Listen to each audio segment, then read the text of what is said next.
In this particular video, I'm going to talk about one of the most important topics in design, that is color. I know most of you will be like, oh, I know color already and I know much about color and all that. By the end of this video, you're going to see color in a completely different way. So make sure you stick around to the end of this video because I've got some 5 golden rules that will elevate your designs from wherever you are to the premium level. So without any further ado, let's get into it. The very first thing I do whenever I get design project is that I ask the client if they have color palettes already, and if they have it, all that I have to do is that I have to learn how to use it effectively so I know when to use it in all the designs so that the design will look consistent and then everything put together. If they don't have it, I'm going to show you how you can also maneuver your way through that scenario. So in both scenarios, I'm going to tackle them right here in this video. And so even before you open Photoshop, Figma, Illustrator, or any other design software to start the project for the client, make sure you understand the brand of the client, what it stands for. And so there are some key questions that you have to ask to actually know what the client wants or what the audience of the client really wants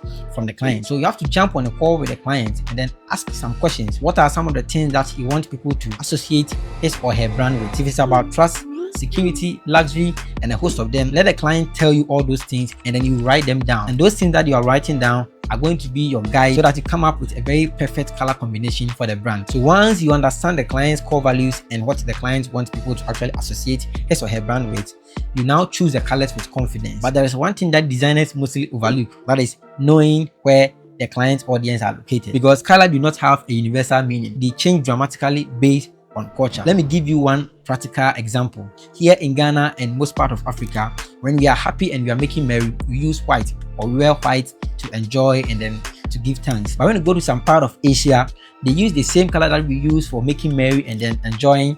They use that same color, white, for funerals and then mourning. The meaning is completely opposite. You could be designing a celebration campaign for people and those people will see it as a funeral or a mourning campaign, something like that. And so always do your research and make sure you know the people you are designing for so that you always pick the best color for that particular audience. But there is a universal color psychology that you should know. Some colors carry the same meaning across many cultures. If you have noticed, blue is used by banks and many financial institutions as their primary color. Why? Because blue signifies trust, security, and all that. Because if I don't trust you, I will not give you my money. And when it comes to finances, you have to make sure you trust the person you are giving your money to before you give the money to the person. That is why blue is used by financial institutions and then most banks across the world, like Barclays, Standard Chartered, EcoBank, and a host of them. So the color blue does half of the marketing even before the brand says a single word. And here is a quick breakdown of what major colors communicate. Now, when you choose blue, as I said, trust, security,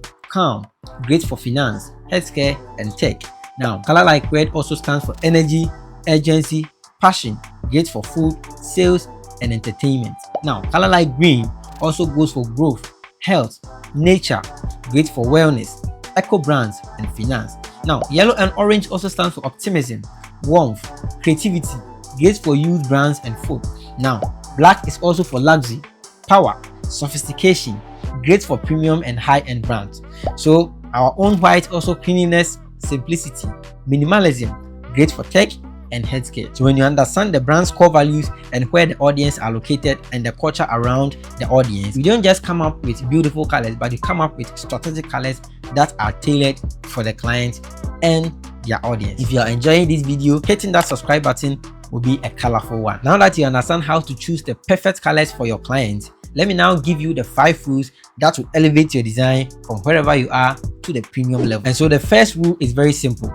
Use 2 or 3 colors maximum. If you go beyond 3 colors, that means you should know what you are doing. Other than that, your design will look very chaotic and then inconsistent because not any other color matches with any other color. And so limit yourself to a primary color, a secondary color, and then an accent color. But in every rule, there is an exception. Look at brands like Google, Microsoft. They use more than 3 colors. Why? Because they really know what they are doing and they understand the colors. If you don't really know much about colors, stick to your 2 or 3 colors and then you are good to go. Rule number 2 is that use color harmony. Color harmony simply means that using colors that naturally looks good together.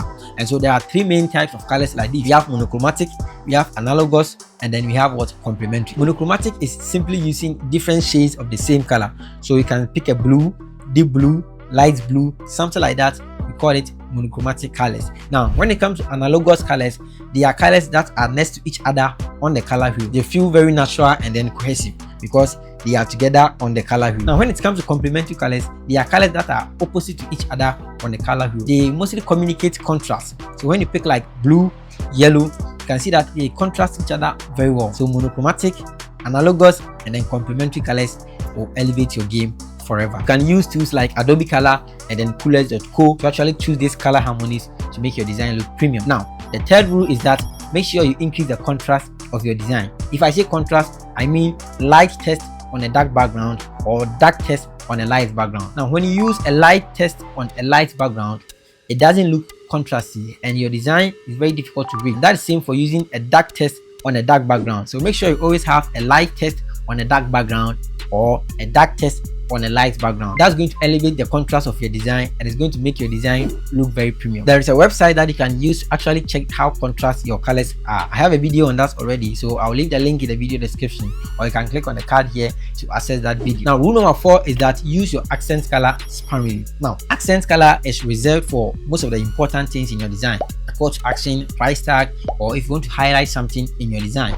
And mind you, if you are highlighting everything in your design, meaning you have not highlighted anything, so you use accent color to highlight some important part of your design that you really want to highlight. So use it very well and it's going to make your design look very premium. Now rule number 5 is that use the 60-30-10 rule of color. So you can write this one somewhere, or you can save this video to watch later so that you can reference it whenever you need it.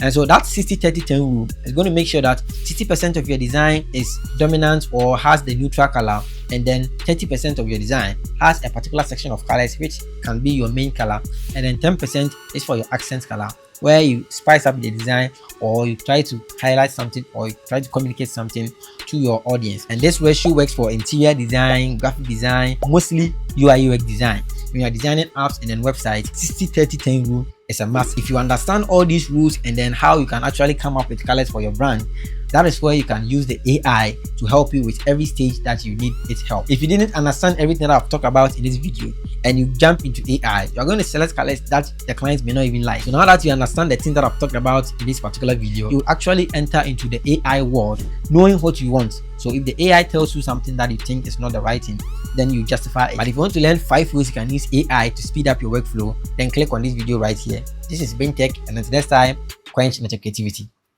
Peace.